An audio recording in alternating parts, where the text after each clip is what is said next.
Doctor Ambedkar की कहानी परिनिर्वाण की। जाने 5 दिसंबर 1956 के दिन क्यों गुस्से में थे बाबा साहेब। सूचना सिर्फ मान्यताओं और जानकारियों पर आधारित है। यहाँ ये बताना जरूरी है कि यह मेरा वीडियो किसी भी तरह की मान्यता, जानकारी की पुष्टि नहीं करता है। किसी भी जानकारी या मान्यता को अमल में लाने से पहले संबंधित विशेषज्ञ से सलाह लें। भारत की धरती पर कई महापुरुष पैदा हुए हैं। सबकी अपनी कोई न कोई विशेष कहानी है।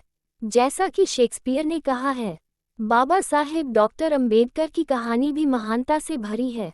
ये महानता मेहनत, संघर्ष के बल पर प्राप्त की है। जिस फूल को हिंदुत्व के हिंदूपन ने पग पग पर कुचलने और मसलने की कोशिश की, वह फूल आखिर ऐसा खिला जिसने न सिर्फ भारत को ही बल्कि संसार को भी अपने ज्ञान की महक से मोह लिया और सिंबल ऑफ नॉलेज बनकर हमेशा के लिए अमर हो गए। डॉक्टर अंबेडकर की कहानी 4 दिसंबर 1956।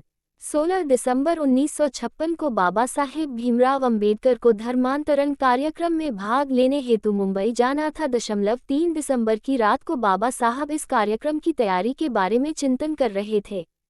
इतना ही नहीं, उन्होंने अपनी अधूरी रचना बुद्ध और कार्ल मार्क्स को जल्दी पूर्ण करने की भी सोची। उन्होंने अपनी लाइब्रेरी से काल की किताब दास कैपिटल निकाली तथा अपनी अधूरी कृति को पूर्ण किया। इस प्रकार उन्होंने 3 दिसंबर की रात लिखने में व्यतीत कर दी।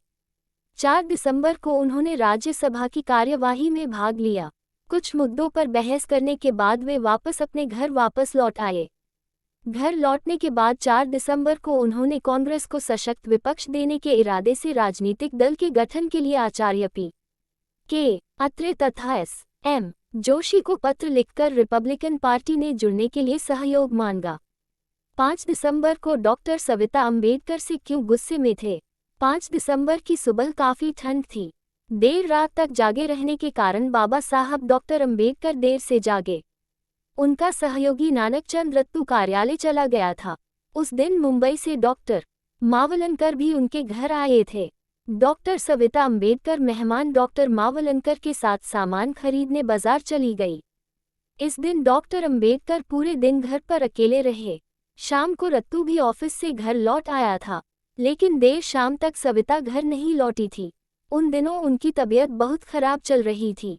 इस तरह मेहमान के साथ पूरे दिन देर तक घर से बाहर रहना बाबा साहेब को चुभ रहा था। वे कुछ परेशानी की हालत में लग रहे थे। जैसे जैसे सायंकाल का अंधेरा गहराता जा रहा था, वैसे वैसे डॉक्टर बाबा साहेब का गुस्सा भी चढ़ता जा रहा था, क्योंकि इतनी देर होने तक सविता जी घर नहीं पहुंची थी।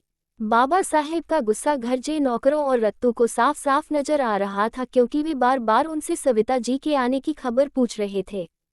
ये बड़ी सोचनीय बात है कि परिनिर्वाण से पहले दिन डॉक्टर अंबेडकर की कहानी बहुत ही कष्टदायक थी। रात के लगभग 8 बजे डॉक्टर मावलंकर और श्रीमती डॉक्टर सविता अंबेडकर घर पहुंचे। डॉक्टर अंबेडकर का गुस्सा 7वें आसमान पर था। घर के कर्मचारी बहुत भयभीत थे कि न जाने बाबा साहेब सविता जी के साथ क्या अनहोनी कर दे। बाबा साहेब तो धैर्य और करुणा के महासागर थे। उन्होंने बचपन से ही कष्ट और पीड़ा को सागर की तरह अपने में समा लिया था। डॉक्टर श्रीमती सविता जी को बाबा साहेब के सामने जाने की हिम्मत नहीं हुई। घर के नौकरों ने और नानक रत्तू ने बाबा साहेब का गुस्सा शांत करने में काफी कोशिश की। Doctor Savita and doctor Ambedkar Jain प्रतिनिधियों से मुलाकात। बाबा साहेब का गुस्सा थमा नहीं था कि तभी जैन प्रतिनिधि मंडल के सदस्य उनसे मिलने आ गए। बाबा साहेब तो अपार सहन शक्ति के सागर थे। दिन भर तनाव में होने के उपरांत भी उन्होंने जैन धर्म के प्रतिनिधियों से संवाद किया। उन्होंने जैन और बुद्ध की कृति उनको भेंट की। जैन प्रतिनिधिमंडल के अगले दिन 6 दिसंबर के आमंत्रण को उन्होंने स्वीकार कर लिया और बाबा साहेब विदा हो गए। डॉक्टर मावलंकर रात को हवाई जहाज से मुंबई चले गए थे। मेहमान और प्रतिनिधि मंडल के जाने के बाद बाबा साहेब डॉक्टर अंबेडकर की कहानी, जो उनके महापरिनिर्वाण से जुड़ी है, शुरू होती है।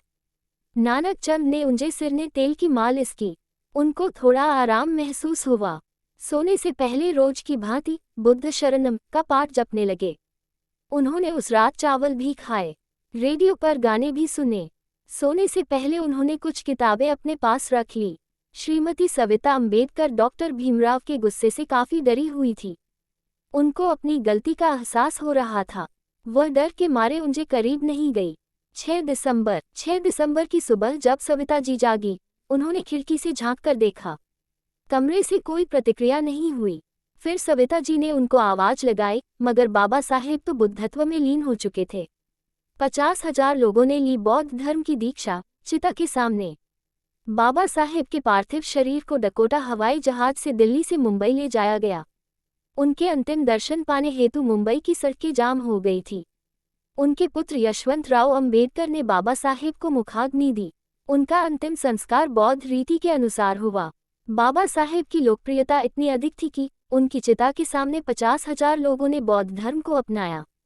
भीम ज्योति डॉक्टर शून्य भीमराव अंबेडकर द्वारा किए गए कार्यों और विचारों का एक संग्रह है। उनकी विचारधारा से देश और समाज को जो नई दिशा मिली है, वह हमेशा प्रेरणा का स्रोत बनी रहेगी।